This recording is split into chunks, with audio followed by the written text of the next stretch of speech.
still Zion analysis, ladies and gentlemen. Let's reason together and come out with a very essential point on today's video. If I may ask you, the proposal of the government to increase the prices on fuel or vehicles and bread, how is it going to help Kenyans?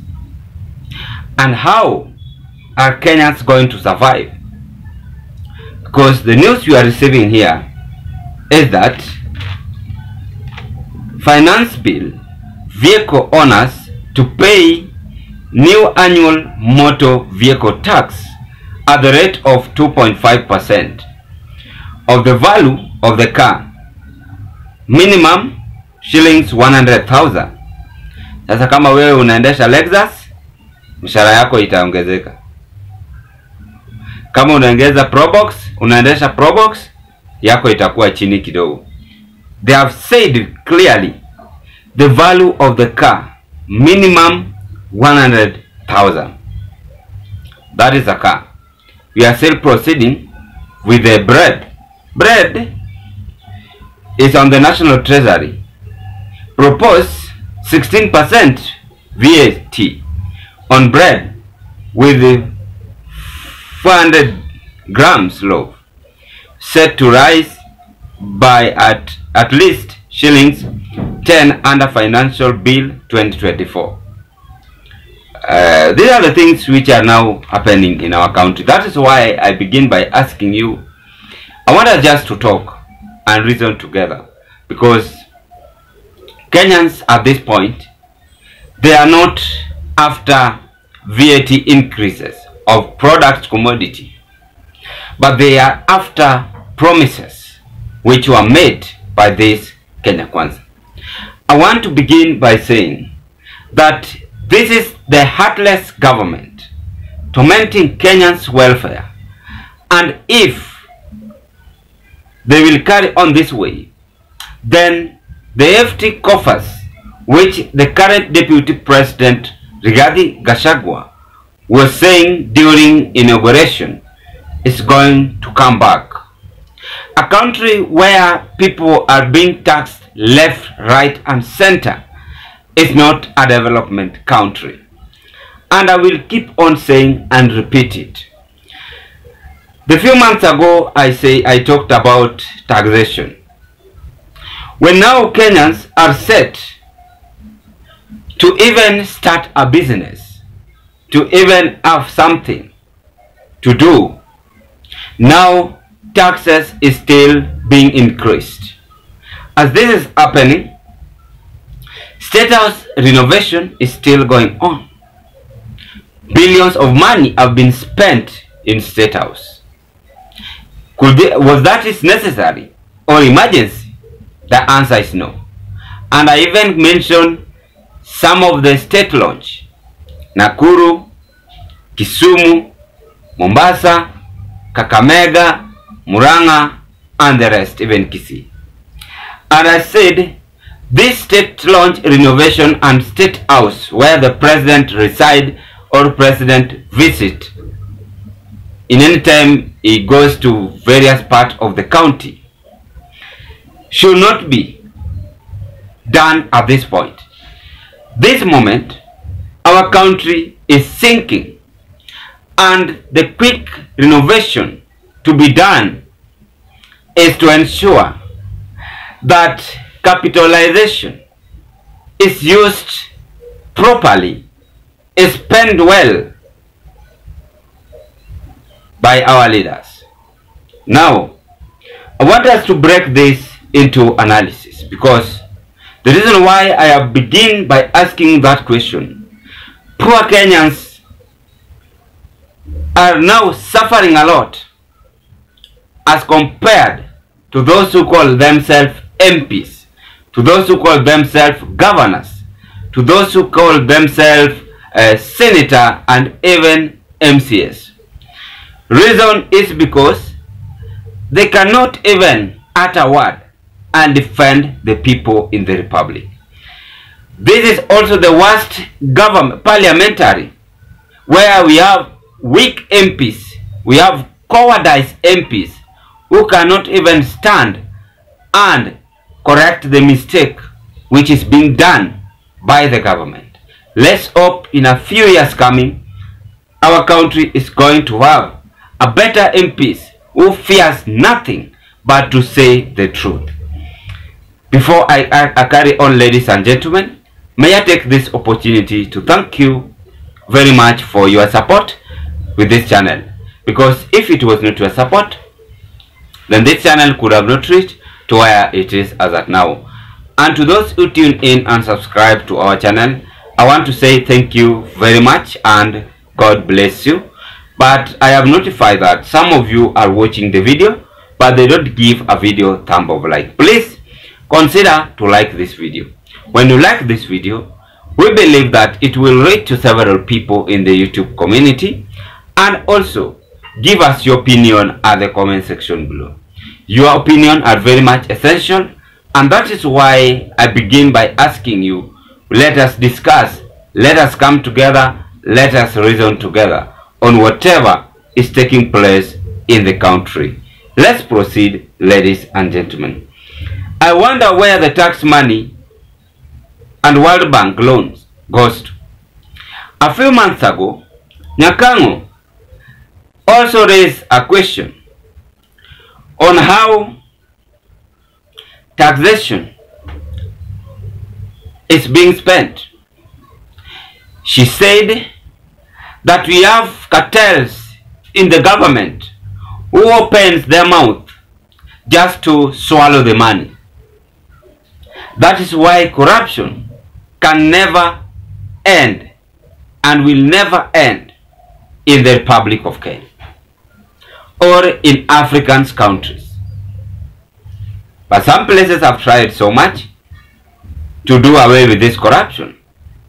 Now, this is a clear confirmation that President Ruto is not yet done with Kenyans.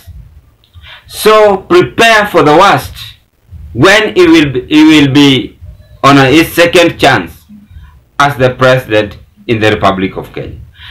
If he can do this in a first term in the office, then it means that the second term he will be in the office.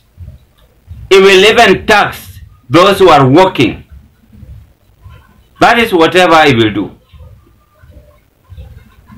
Serikali wanaamka asubuhi wakishaamka wanakuja na agenda ingine. Tax wa Kenya mkate. Wenye wako na vyeko, tax wenye wako na vyeko pesa. Si kwa ubaya. The question is, how are they spending this money? How are they utilizing the taxation? And this tax, are they essential to Kenyans' life? What are the benefits Kenyans have gotten of being taxed left, right, and center? Those are the questions we ought to ask ourselves. Ushuru imesaidia Mkenya na nini? Apart from helping the MPs to take mortgages. I will dwell on MPs because they are the ones who are making this country into a wrong direction. Because if they cannot stand firm in the parliament, the National Assembly, and condemn this with immediate effect, then they are the weakest MP our country has ever had before. Because they are only after mortgages, big vehicles, and just having short, going to Diani Beach, going to Zanzibar, not even thinking of defending Kenyans. Look at now whatever is taking place. Ruto's shocker on increasing bread price for Kenyans, and even those who are having vehicles must now be taxed. That is whatever is now taking place here, ladies and gentlemen. On the issue of this vehicle, I don't want to dwell much on, because Kenyans, I'm just fighting for Kenyans who are not capable enough, like me, like the rest. Those are the people whom I can talk to. But those who are having vehicle, you have your time, you have your chance, you have your eyes. Just also raise that question. But this is also should not be recommended in our country, because it is a kind of, now you are taking Kenyans for granted. They are taking Kenyans for granted. I think the National Treasury should also come out and tell Kenyans what they want. The government have taxed Kenyans enough, and this should not be proposed again, because Ruto have now proposed and is having another process of appointing CAS. We recall the CAS, and the CAS, their salary is increasing up to 1 million, if I'm not wrong. When you add the housing allowances, the bill, the mortgages, 1 million. Then why don't you ask yourself, what will this CAS do for Kenyans again? So if they want to maintain the economy and avoid this crisis looming in our country, then the government, number one, must now stop overtaxing Kenyans and allow Kenyans to open their businesses. When the businesses are open in the country, it creates revenue as well. It creates job opportunity as well. Kenyans who are being paid are going to save, and saving is a kind of making economy strong. When they save, we believe that they are going also to open businesses, and that is how the revenue is going to increase, and our country economy is going to remain stronger, if I'm not wrong. For those who study the businesses, it is a matter of exchange, because assume I'm having 10,000 Kenyan shillings, I'm going to purchase some goods or some things to use to spend in the house on Wanjiku's shop or Minimart, small retails. On doing that, I have made to get profit. The profit is also going to the government.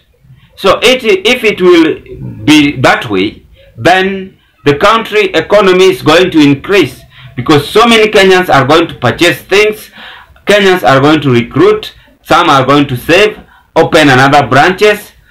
That is what we call developing in our country. But now, if the government is increasing heavy taxation to Kenyans, then they are going to be stranded, and no one is going to purchase even the bread the government have now increased. Watarudi kwa miogo ama chapati ama mandazi ya 5 bob. Kenyans wao pia ni wajanja. So bread, mkate itabaki kwa shop, itaharibika hapo, tax haitapatikana. They think that they are very much clever, but the advice is what they don't want to take from us. So this is very wrong move, and let the government think of something to do, and not focusing on overtaxing or creating taxes to Kenyans. I think that is whatever I can say.